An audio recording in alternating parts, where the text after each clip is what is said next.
Nós vamos estar pensando hoje com relação a tudo que nós temos visto nos últimos dias, com relação a evangelho mesmo. O pastor fala muito acerca de discipulado, temos pensado muito sobre isso, mas eu quero pensar nessa noite com vocês com relação ao nosso papel enquanto servos do Senhor.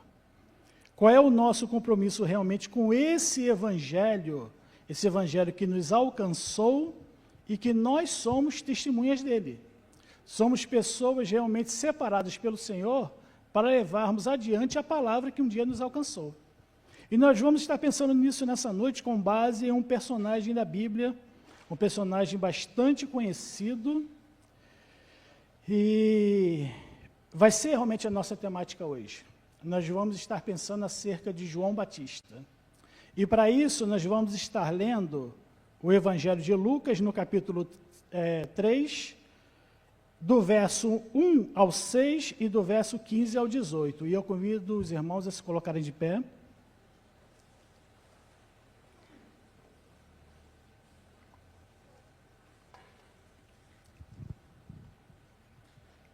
O tema da nossa mensagem hoje é Prepare o caminho do Senhor. Vamos estar lendo o texto de Lucas. Eu vou ler, os irmãos me acompanham. No 15º ano do reinado de Tibério César, quando Pôncio Pilatos era governador da Judéia, Herodes, tetrarca da Galiléia, seu irmão Filipe, tetrarca da Itureia e Traconites, e Lisânias, tetrarca de Abilene, Anás e Caifás exerciam o sumo sacerdócio. Foi nesse ano que veio a palavra do Senhor a João, filho de Zacarias, no deserto. Ele percorreu toda a região próxima ao Jordão, pregando um batismo de arrependimento para o perdão dos pecados. Como está escrito no livro das palavras de Isaías, o profeta: voz do que clama no deserto, preparem o caminho para o Senhor, façam veredas retas para ele. Todo vale será aterrado e todas as montanhas e colinas niveladas. As estradas tortuosas serão endireitadas e os caminhos acidentados aplanados. E toda a humanidade verá a salvação de Deus. O povo estava em grande... Agora no verso 15. O povo estava em grande expectativa, questionando em seu coração se acaso João não seria o Cristo. João respondeu a todos: eu os batizo com água, mas virá alguém mais poderoso do que eu, tanto que não sou digno nem de desamarrar as correias das suas sandálias. Ele os batizará com o Espírito Santo e com fogo. Ele trará a pá em sua mão, a fim de limpar sua eira e juntar o trigo em seu celeiro, mas queimará a palha com fogo que nunca se apaga. E com muitas outras palavras, João exortava o povo, ele pregava as boas novas. Pai, eu te agradeço, Senhor, pela oportunidade que temos de estarmos aqui na tua casa. Estamos prestando um culto de louvor, adoração ao teu santo nome, e agora, Senhor, estamos à tua disposição, ó Deus, para ouvir, Senhor, a mensagem, Senhor, que tu tem para nós nessa noite. Que seja o Santo Espírito do Senhor a falar nessa noite, Pai. Sejamos apenas instrumentos nas tuas mãos, e que cada coração aqui possa estar atento e receber do Senhor a mensagem que tu tem, ó Deus, para nós. Nos abençoa, nos guarda, nos dirige em todo momento. Obrigado por tudo, em nome de Jesus. Amém.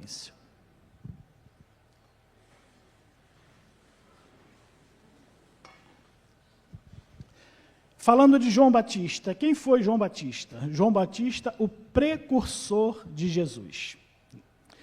Mas vamos pensar um pouquinho, né, na vida de João Batista, né? Como figura que nós conhecemos, temos uma imagem de tudo que já ouvimos falar acerca dele, né?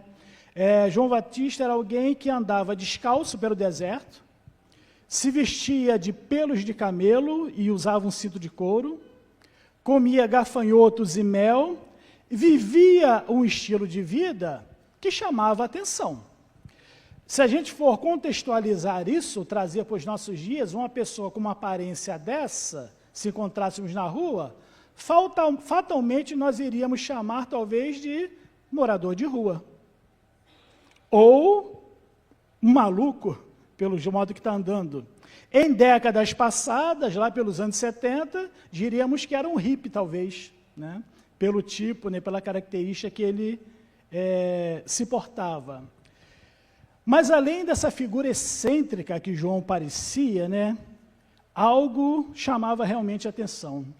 Ele ia perturbando a normalidade social existente na época. Ele ia confrontando a comodidade religiosa e, de fato, sacudindo toda aquela hierarquia social, se podemos dizer, né? Ele sacudiu a doutrina morna da religiosidade judaica, aquela religiosidade já pré-estabelecida, né, para descobrir a verdade, uma verdade real, que ele estava destinado a ir até as últimas consequências, se necessário fosse, para que as pessoas também pudessem ter acesso. E, de fato, ele foi até as últimas consequências. Nós sabemos bem disso. Mas, nesse texto que nós lemos, vocês perceberam que nós citamos aqui o nome de algumas personalidades, não é? Lá no verso 1º, eu vou estar lendo ele novamente, tem algumas características aqui que eu quero atentar com vocês. No 15º dia do ano de Tibério César, imperador romano, quando Pôncio Pilatos era governador da Judéia, Herodes, o rei Herodes, tetrarca da Galileia, seu irmão Filipe, tetrarca da Itureia e Traconites, Lisânias, tetrarca de Abilene, Anás e Caifás exerciam o sumo sacerdócio. Figuras que nós conhecemos bem, né? Foi nesse ano que veio a palavra do Senhor a João, filho de Zacarias. Aonde? No deserto. Não é interessante que todos esses homens, né, que têm títulos de prestígio, sejam listados nesse texto antes de que se faça a afirmação de que a palavra de Deus veio a João Batista e que ela veio no deserto? Aí a gente poderia pensar, né, por que essas referências? Por que a referência a esses personagens? Irmãos, porque João, ele não era um qualquer. João não era uma pessoa sem importância. João não era uma pessoa sem referências. João não era alguém que caiu de paraquedas no deserto para pregar da volta do Senhor. João não era. O que é que o texto fala? João, filho de quem? De quem? E quem era Zacarias? Zacarias era sacerdote da ordem de Abias, pertencente à linhagem de Arão. Ele e Isabel, sua esposa, eram considerados pessoas justas diante de Deus e obedeciam a todos os mandamentos e todos os preceitos do Senhor. Eram pessoas piedosas. Então, João, ele era alguém que abriu mão de determinadas coisas, de determinado status, para cumprir com o chamado que ele havia recebido do Senhor. Ele não era uma pessoa sem referência, ele era alguém de família, e família de prestígio. Ele era filho de um sacerdote. A exemplo de João, trazendo ainda para os nossos dias, nós temos uma missão a cumprir, não temos? A grande comissão, ide por todo o mundo, pregai o evangelho, batizai, ensinai. Isso não é missão que o Senhor Jesus deixou para nós? Nós temos uma missão a cumprir, e talvez semelhantes a ele, você tenha um chamado ou um motivo para pular do barco do seu status quo, de repente, de abrir mão de toda uma situação, de toda uma posição, talvez social, hierárquica, profissional que você tenha, para cumprir com aquilo que o Senhor está determinado que você cumpra.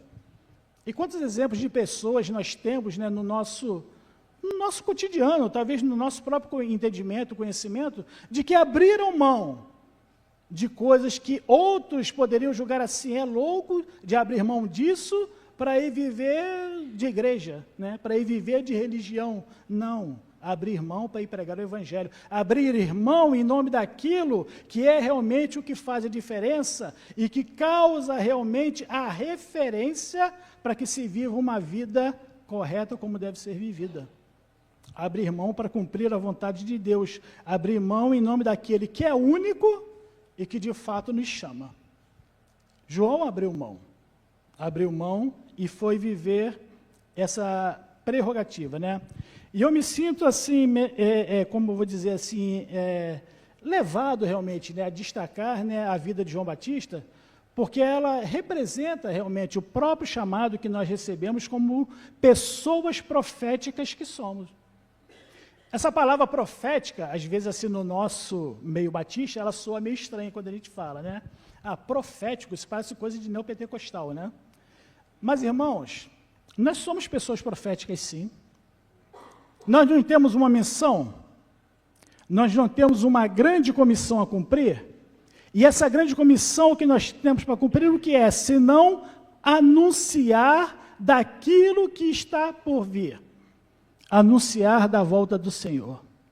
Anunciar desse Senhor que nos salvou até que Ele venha. Profetizar realmente que o Senhor vai voltar, como Ele prometeu que voltaria. E nos deixou a ordem de falarmos, de anunciarmos. Isso é profecia. Profecia aqui, ser profético, não é no sentido de sair por aí adivinhando a vida dos outros, querendo falar de coisas que supostamente vão acontecer e nunca acontecem, não. Eu estou falando da profecia real e bíblica. Quando você anuncia Jesus para alguém, você está profetizando desse Jesus que um dia você o recebeu, que alguém profetizou a você e você recebeu. Porque quando pregamos o Evangelho, nós estamos profetizando sim. Então, nós somos também pessoas proféticas. E aí, nesse sentido, tal qual João Batista, o que que nós temos que fazer? Quebrar o silêncio. Endireitar os caminhos tortuosos e preparar o caminho do Senhor para que Ele venha. Escondida assim entre as nuances, né, da característica, da natureza de João, está a própria proclamação profética que a sua vida representou. Ele não foi apenas assim ousado em lutar contra o senso comum religioso e cultural de sua época. Não é apenas isso. Mas, de fato, ele rompeu de uma forma assim estrondosa, com 400 anos de um silêncio completo. 400 anos, onde não havia profecia, onde não havia pregação da palavra, 400 anos que não se falava nada de Deus. Aquilo que na teologia nós entendemos como período interbíblico. Aquilo que na Bíblia de vocês são aquelas 4 folhas em branco entre o Velho e o Novo Testamento. As Bíblias atuais acho que nem tem mais isso, mas as mais antigas ainda tinham. Tá? Então, João, ele vem e rompe com esse silêncio de 400 anos, mas rompe assim de uma forma muito marcante. Ele rompe de uma forma estrondosa, bradando no deserto. Eu sou uma voz que clama do deserto.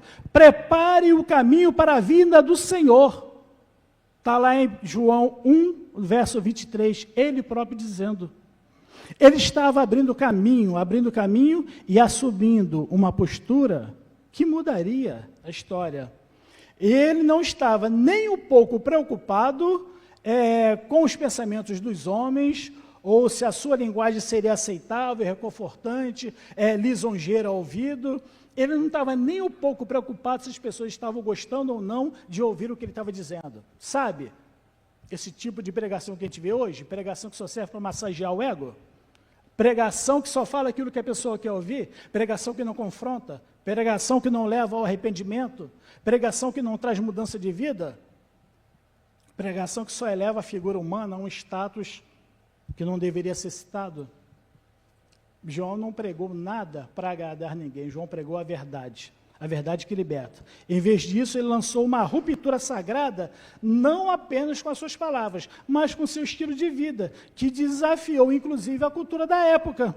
Transformou o pensamento do futuro, né, e lançou as bases para o Messias rasgar o véu da separação.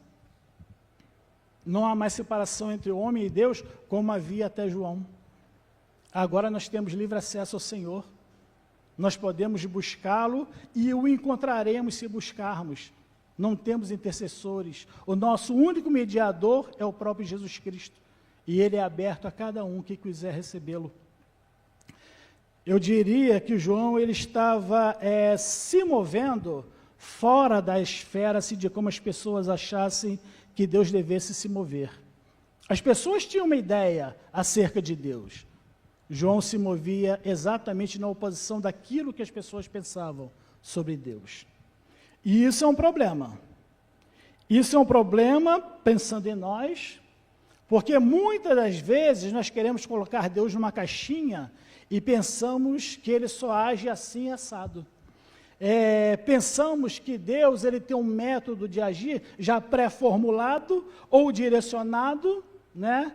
Ele só age exatamente do jeito que a gente pensa, do jeito que a nossa teologia pensa, do jeito que a nossa doutrina pensa. Nos esquecemos que Deus é soberano e ele age do jeito que ele quiser, onde ele quiser, como ele quiser e na vida de quem ele quiser.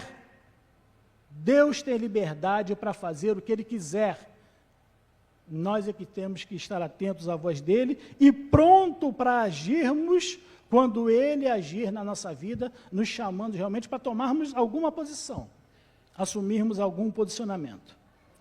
Então, João foi esse que tomou esse posicionamento. E com base no João, que tomou esse posicionamento, eu quero trazer para nós pensarmos hoje no João Batista dos dias modernos.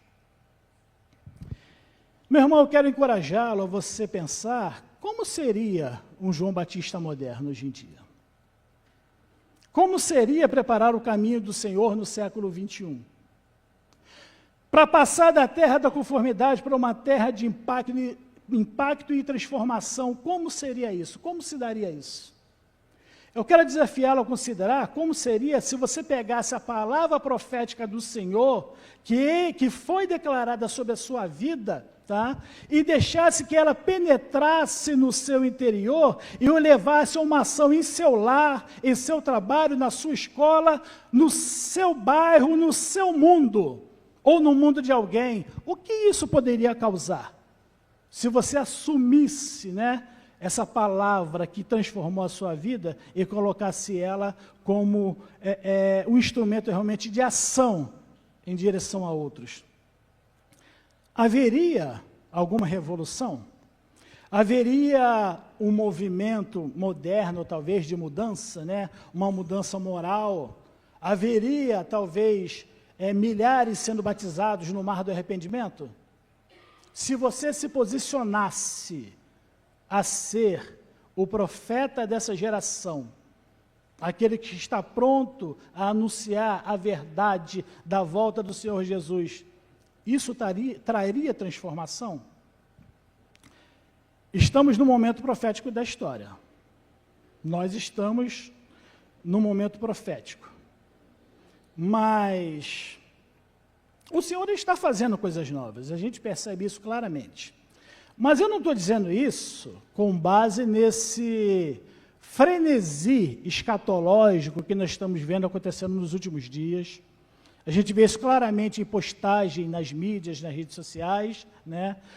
Do certo pavor escatológico que as pessoas têm, com base, por exemplo, no conflito lá do Oriente Médio, entre Israel e os estados vizinhos, com relação à guerra da Ucrânia, com relação ao aumento da violência, com relação ao aumento da promiscuidade, tudo aquilo que as pessoas vão vendo, as notícias vão chegando, e em vez de as pessoas olharem para isso, eu digo pessoas, nós crentes, porque aí o problema fica bem pior. Nós crentes olhamos todas essas coisas e olhamos para isso com pavor. E as postagens que nós vemos são pessoas que estão postando com medo, quando de fato a mensagem escatológica não tem que trazer medo nenhum, porque é mensagem de esperança, não é mensagem de terror. Quando você vai lá e lê no Apocalipse, você não tem que ler o Apocalipse e sentir pavor, sentir medo, não. Você tem que se embebedar de uma esperança verdadeira de algo que é real. Jesus Cristo vai voltar sim. Ele vai voltar. Mas ele vai voltar agora? Nem ele sabe. Não foi isso que ele disse? Só quem sabe é quem? O Pai.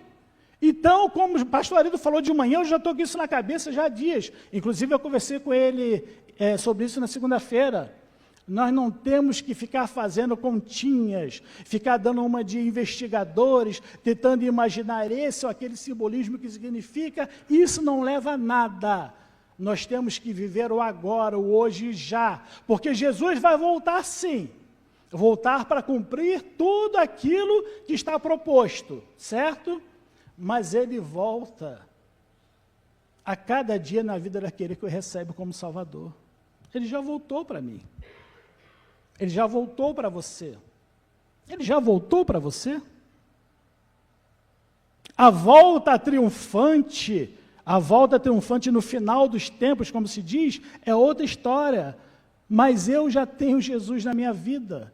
Então, aonde quer que eu vá, Jesus está comigo. E se eu morrer hoje, estarei com Ele. Feche os olhos aqui e abra os olhos na eternidade com Ele.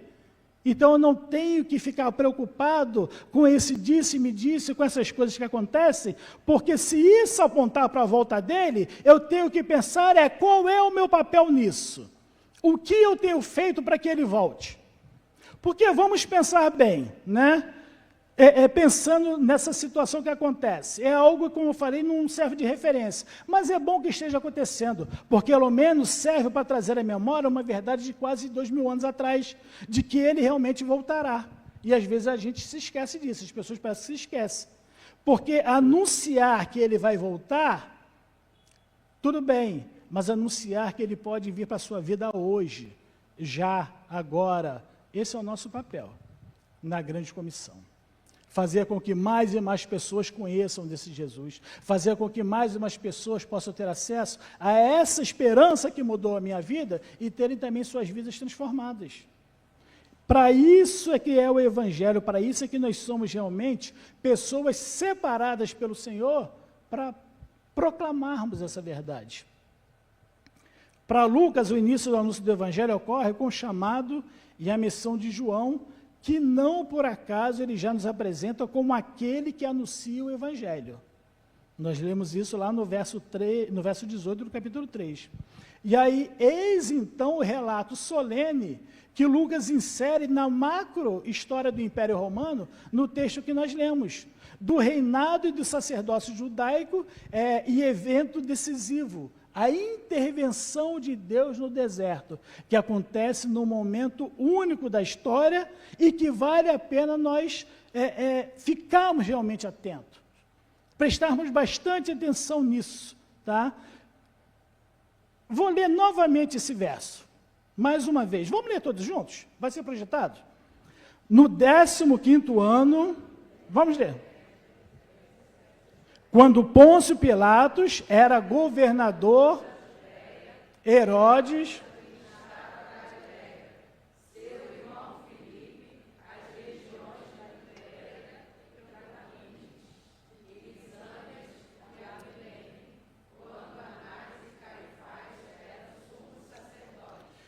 foi então que a palavra de Deus foi dirigida.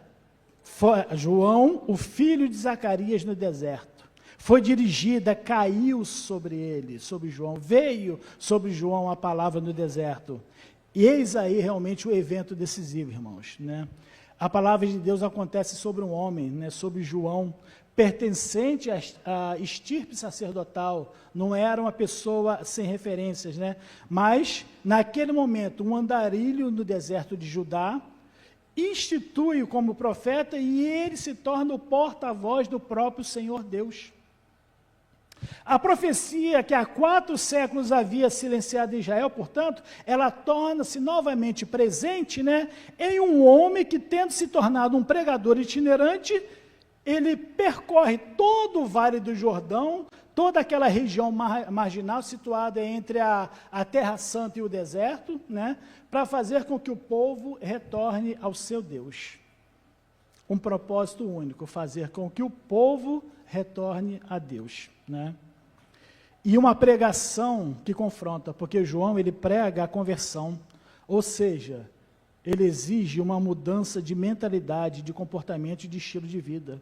É uma pregação que confronta a elite social, confronta as pessoas que acham que tem lá a sua normatividade de vida, achando que está tudo muito bom, está tudo muito certo. O Evangelho vem e confronta dentro daquilo que você acha que é o mais correto, mas que de fato é o que está te levando, de repente, para a perdição.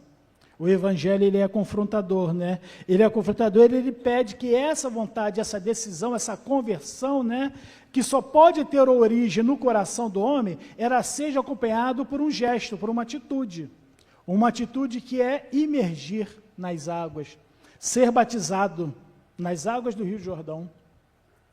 E essa imersão, um sinal que significa recomeçar, é uma novidade. Foi uma novidade para todos eles. Algo que só realmente sendo direcionado pelo Espírito Santo, para poder ouvir aquilo, entender e aceitar passar por aquilo, porque não era comum. Significa mudança de vida, né?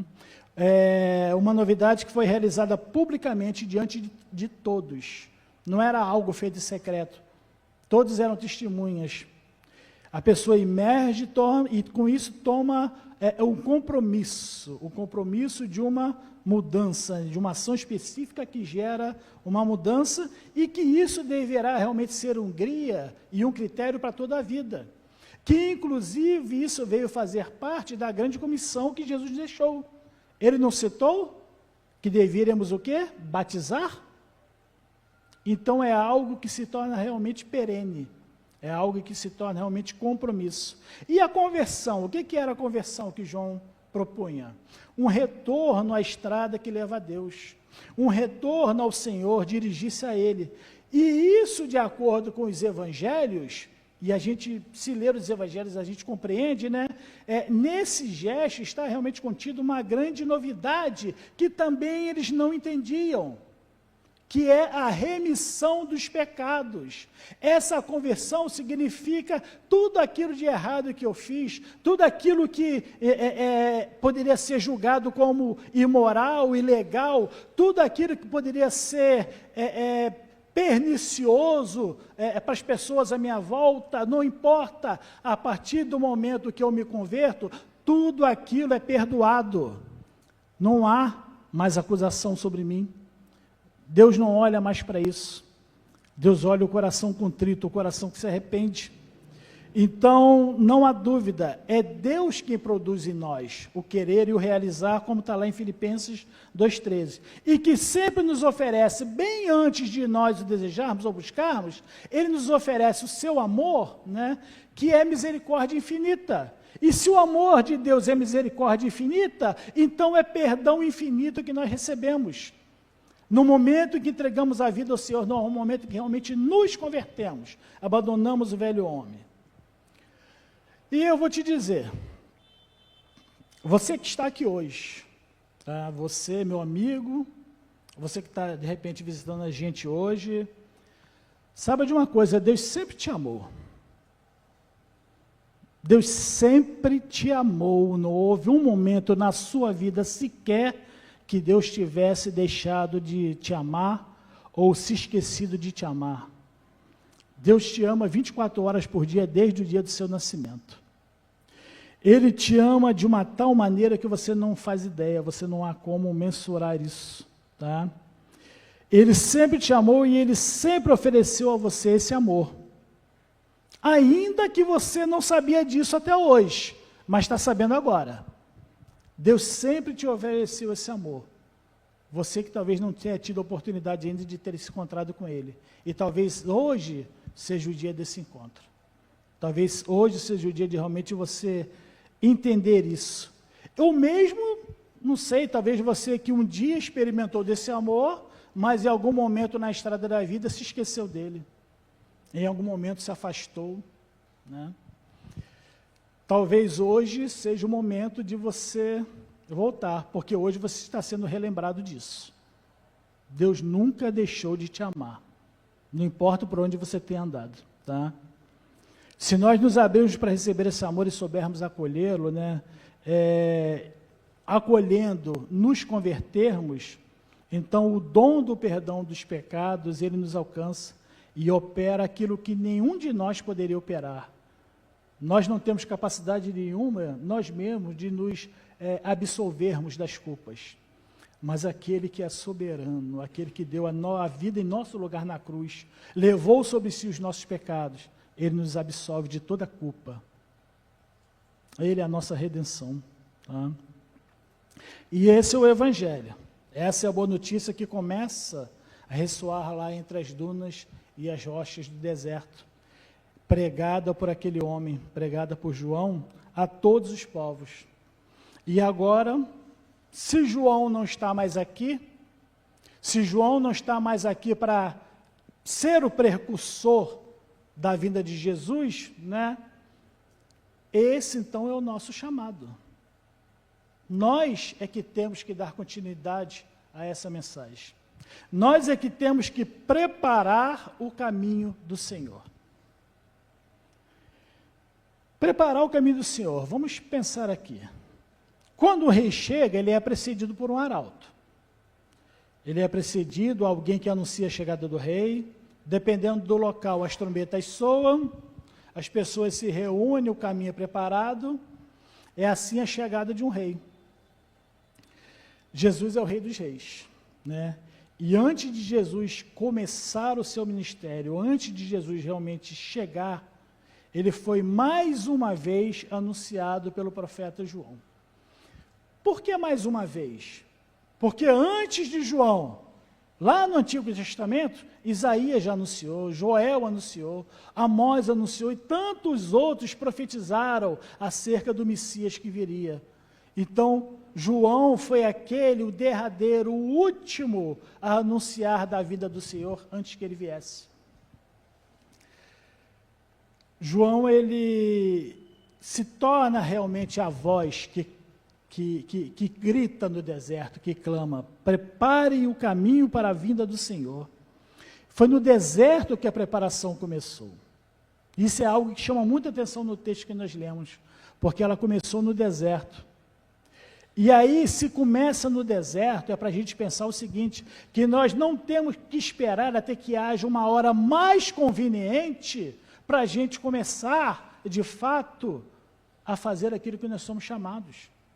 Nós não temos que esperar, por exemplo, né, que haja uma comodidade ou uma resolução diante de alguma situação que estejamos passando, para então começarmos a anunciar.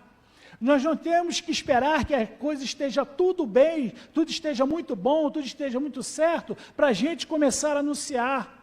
Nós devemos começar a anunciar a Jesus já, agora, hoje, porque hoje é o tempo, hoje é a hora de salvação. E pessoas estão morrendo por aí sem salvação. Pessoas estão morrendo ao nosso lado e às vezes a gente está observando e não fazemos nada, né? Mesmo que esteja passando por um deserto na sua vida, seja ele qual for, deserto não é lugar de ninguém ficar, deserto a pessoa passa e vai passar. Mas não passe por ele se esquecendo de que você tem um compromisso com o Senhor. Anuncie em tempo e fora de tempo. Esteja tudo muito bom, esteja tudo bem difícil, não deixe de proclamar esse Jesus, que é contigo e que vai te fazer sair do deserto. Vai te ajudar. Então, primeiro, nós temos realmente que preparar um caminho reto, né? Um caminho sem curva, um caminho sem distração, manter o foco em Jesus, né? Quando a mente está determinada e os olhos fixos no Senhor, então você está em boa posição realmente para recebê-lo. Então você tem que focar realmente em Jesus e fazer com que as pessoas possam colocar o seu foco nesse Jesus, que você também tenha o foco nele, né? Porque ele é o objetivo do teu coração. Ele tem que ser o desejo maior da sua vida. Ele é aquele que superará as suas necessidades. Então é nele que, para ele, que nós temos realmente que traçar um caminho reto. E nós temos realmente que pensar, né, sobre tudo isso no sentido de uma preparação que nós temos que fazer. E essa é realmente a preparação. Primeiro nós temos que preparar um caminho reto para o Senhor. No segundo, nós temos que baixar cada olhar altivo, cada atitude orgulhosa e autossuficiência teimosa. Tudo isso tem que baixar da nossa vida.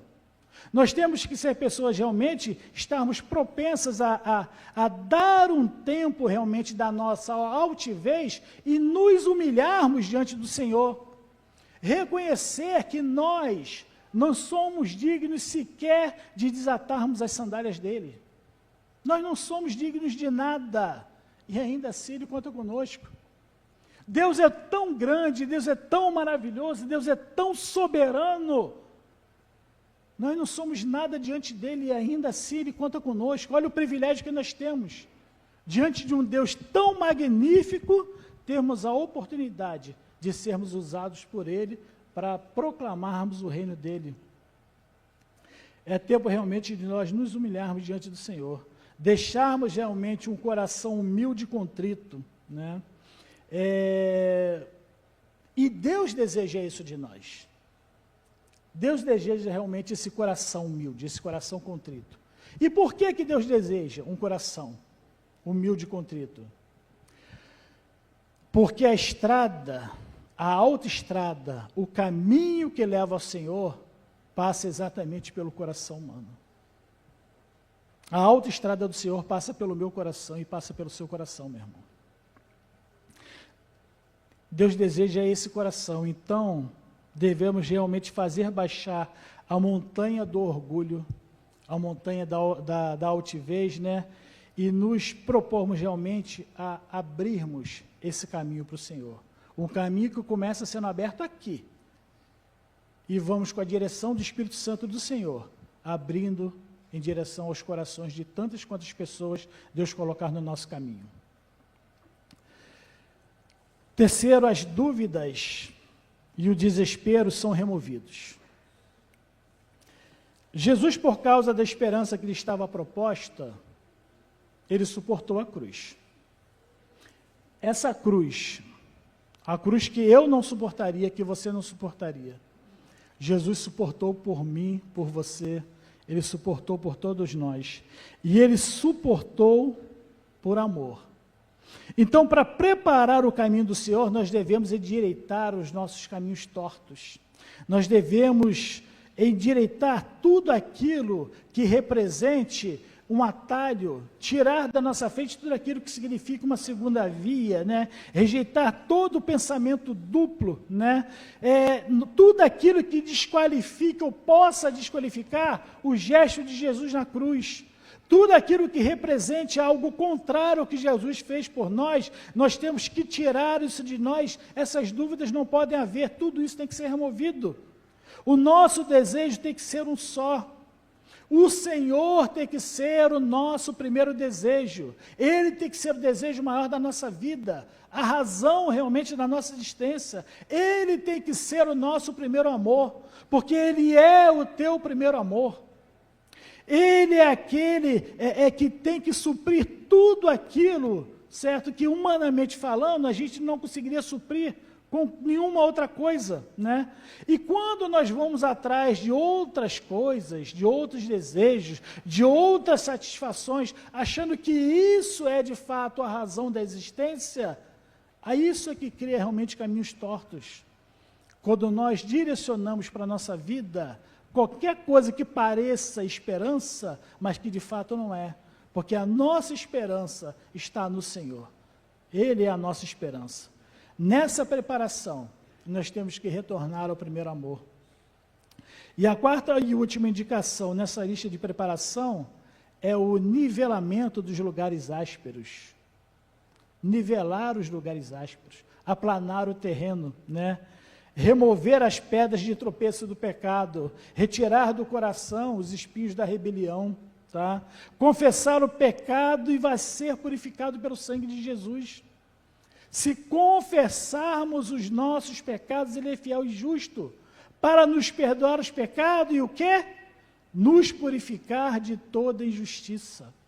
Então, quando fazemos isso, os argumentos que o inimigo tem contra nós são todos derrotados. Não há nenhuma acusação, porque o caminho vai estar preparado. O resultado disso é a revelação da glória de Deus e a salvação para todos aqueles que creem. Então é nosso papel que as pessoas compreendam isso. É o nosso momento realmente, é hora de nós atendermos ao clamor do profeta. Ao clamor do profeta que diz, prepare o caminho do Senhor. João, ele preparou o caminho do Senhor e Jesus veio. Só que Jesus foi embora. Jesus ascendeu ao céu. Ele ascendeu ao céu e ele disse que voltaria um dia. E a pergunta que fica é, quem irá preparar o caminho para o Senhor, para a sua volta? Está no tempo de Jesus voltar? Já fizemos tudo o que deveríamos fazer para que Ele volte? Eu tenho certeza que não. Nós temos que preparar o caminho do Senhor, se quisermos realmente que Ele volte. Não sei em qual geração, mas o caminho tem que ser preparado.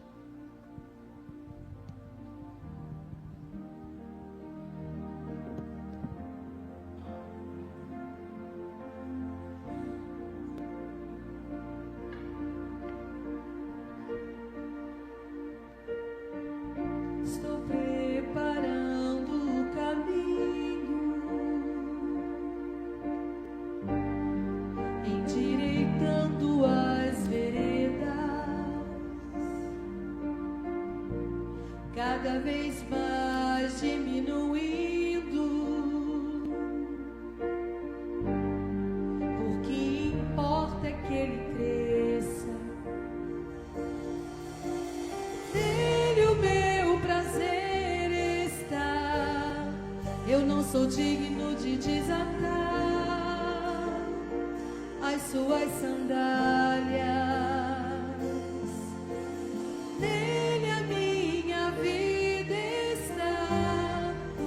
Caminho com a certeza de que Ele virá.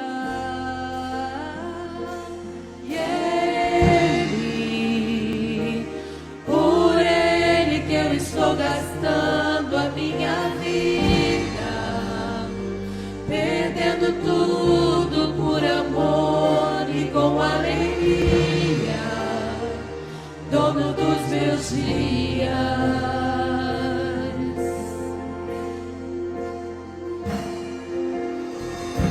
Estou preparando o caminho, endireitando as veredas, cada vez mais diminuindo. O que importa é que Ele cresça. Ele é o meu prazer.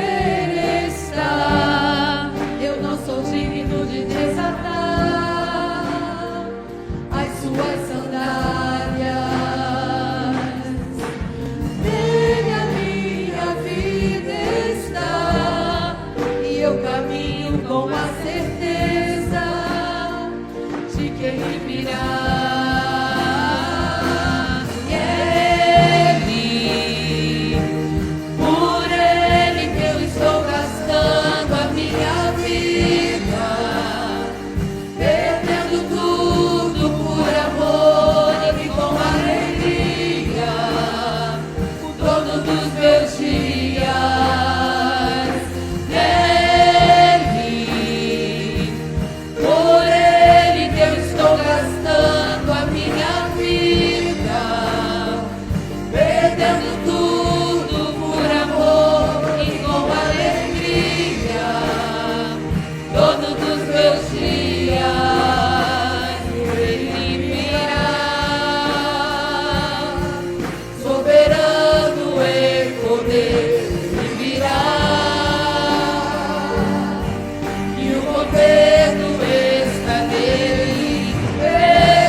João, de fato, ele gastou o que tinha e o que não tinha.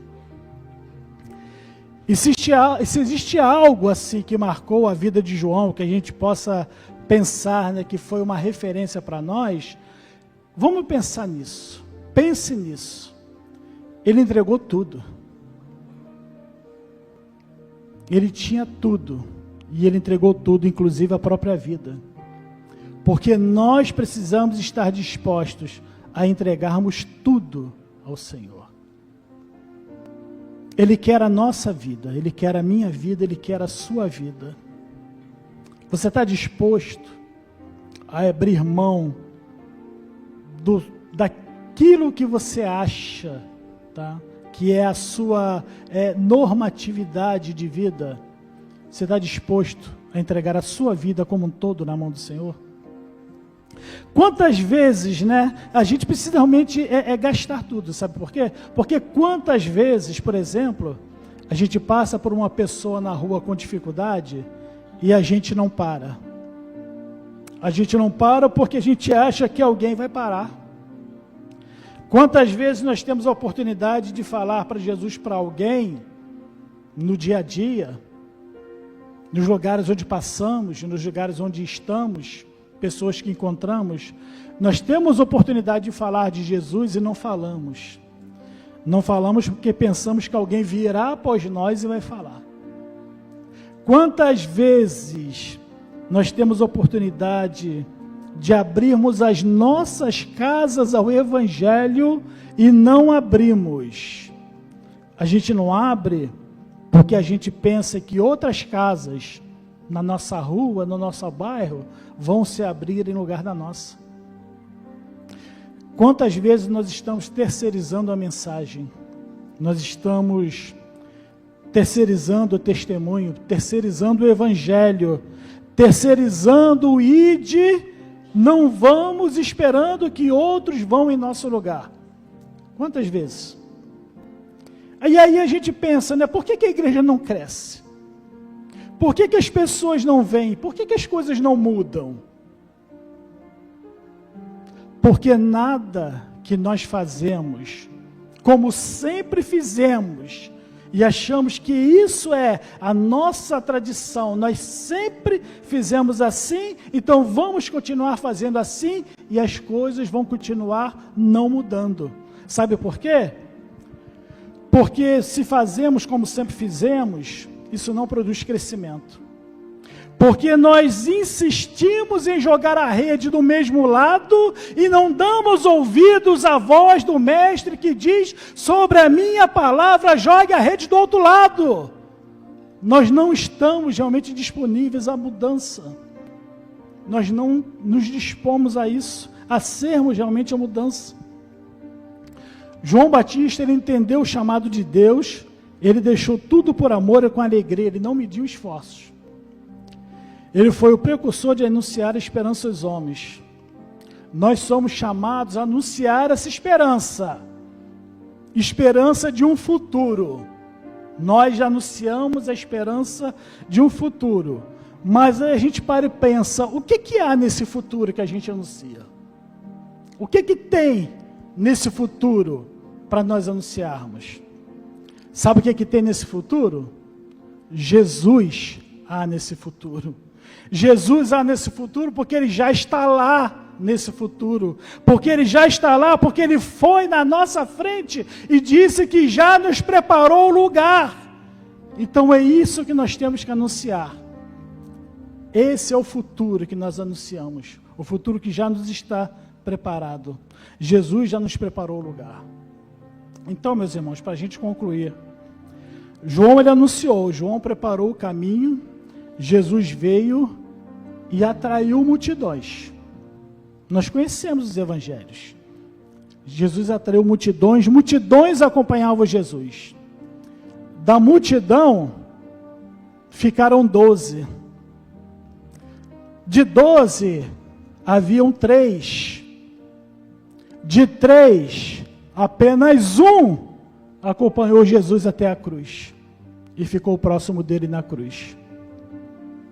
Diante dessa sentença, em que lugar você está? Onde você se enquadra nisso? Eu quero estar próximo dele. É ali que eu quero estar. Eu quero ser aquele que vai preparar o caminho da volta do Senhor.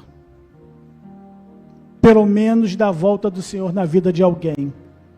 E se estamos aqui hoje, é para nós entendermos isso, que nós temos que preparar o caminho para a volta do Senhor.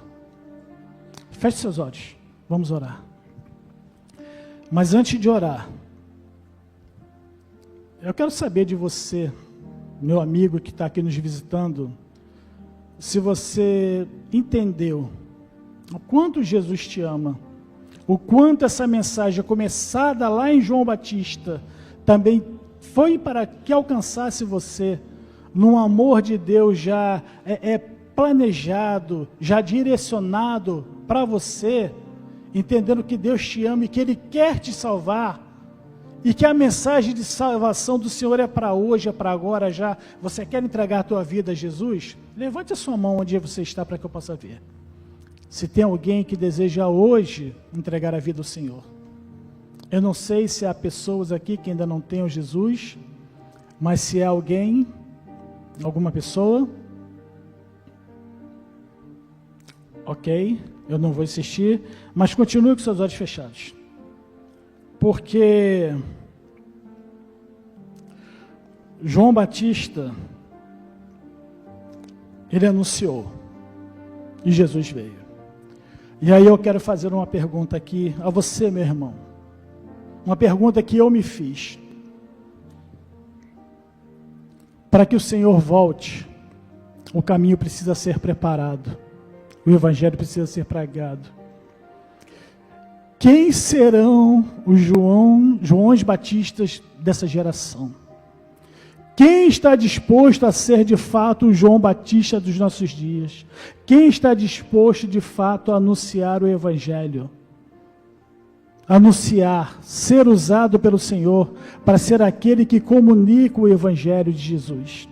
Você quer ser um João Batista? Você quer ser como Jesus, como João?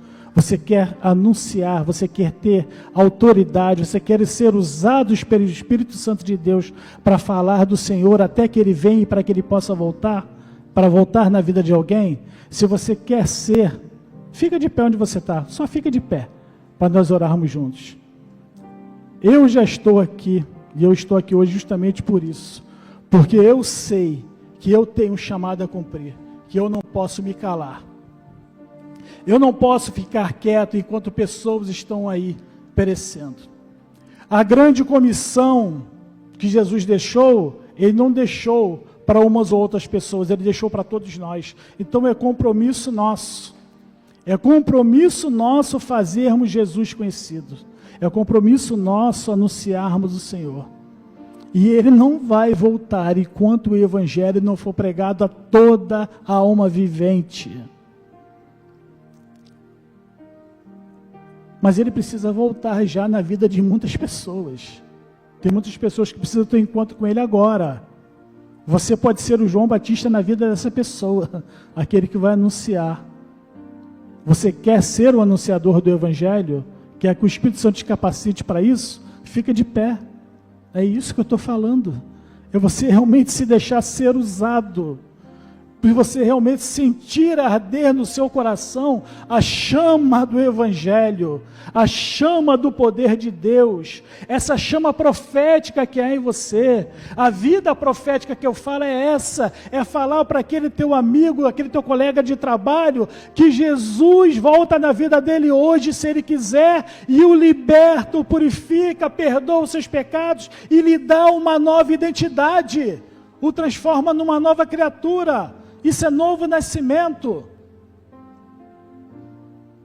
Alguém mais?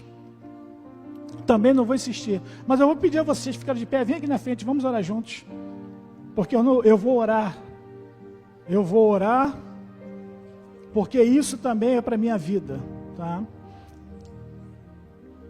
E eu estava lendo hoje de manhã na lição da EBD e teve uma parte da lição que nós pegamos uma referência falando sobre Moody.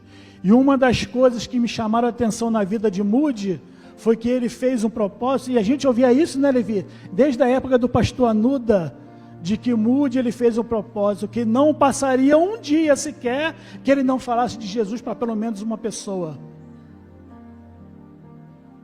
Pessoas estão perecendo. Está nas nossas mãos a mensagem que pode livrá-los da morte. Amém. Deus abençoe a vida de cada um de vocês. Vamos orar. Pai, eu te agradeço, Senhor, porque nós estamos aqui como igreja do Senhor, Pai. E aqui estão, Pai, os teus filhos, ó Deus, aqueles que entenderam, ó Deus, a tua mensagem, Pai.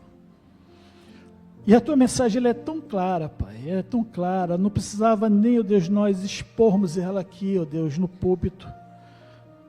Bastava, Senhor, tão somente nós abrirmos a tua palavra e deixarmos o teu Santo Espírito falar ao nosso coração. É tão claro, ó Deus, a mensagem, ó Deus, que nós somos, ó Deus, os precursores da tua volta, Pai. Nós somos aqueles que temos, ó Deus, que anunciar o Senhor até que o Senhor venha. E nós temos que anunciar da tua volta visível para toda a humanidade, mas também temos que anunciar a tua volta individualmente na vida de cada pessoa. Porque é isso que transforma a vida, é isso que transforma, é isso que traz a conversão, é isso que torna realmente a mudança, faz uma nova criatura, promove um novo nascimento, é entregar a vida ao Senhor Jesus. E pessoas estão morrendo sem te conhecer, Pai. Amigos nossos do trabalho, Pai, que convivem conosco todo dia, não sabem ainda, ó Deus, não conhecem ainda essa mensagem, porque nós ainda não falamos. E nós não temos que ficar esperando que outros façam aquilo que nós temos a oportunidade de fazer. Então eu te agradeço, Senhor, por nós termos o exemplo na tua palavra, o exemplo de João, e que nós sejamos realmente como João Batista, possamos estar prontos realmente a gastarmos tudo, a entregarmos tudo, aquilo que necessário for, para que a tua mensagem seja anunciada, para que o teu evangelho seja proclamado, para que vidas sejam salvas, e para que a tua volta aconteça no tempo que tiver de acontecer, Pai. Então nos usa, Pai, usa os meus irmãos que estão aqui, Pai. Dê, ó Deus, ousadia, Pai, dê unção, ó Deus, unção profética na vida de cada um, profética no sentido de que são anunciadores da volta do Senhor, isso é profecia. Então nós somos servos do Senhor, somos profetas desse tempo, que possamos, Pai, falar de Ti, sem vergonha, sem medo, com toda a coragem, toda a ousadia, que só o Teu Espírito Santo é que pode dar, e Ele já habita em nós, e está pronto a nos usar, está pronto a dar, que possamos nos abrir para isso, e eu Te agradeço pela vida dos meus irmãos, e muito obrigado, Deus, por tudo, no nome santo de Jesus, amém, Senhor, amém. Deus abençoe, irmãos, Deus abençoe a vida de cada um de vocês.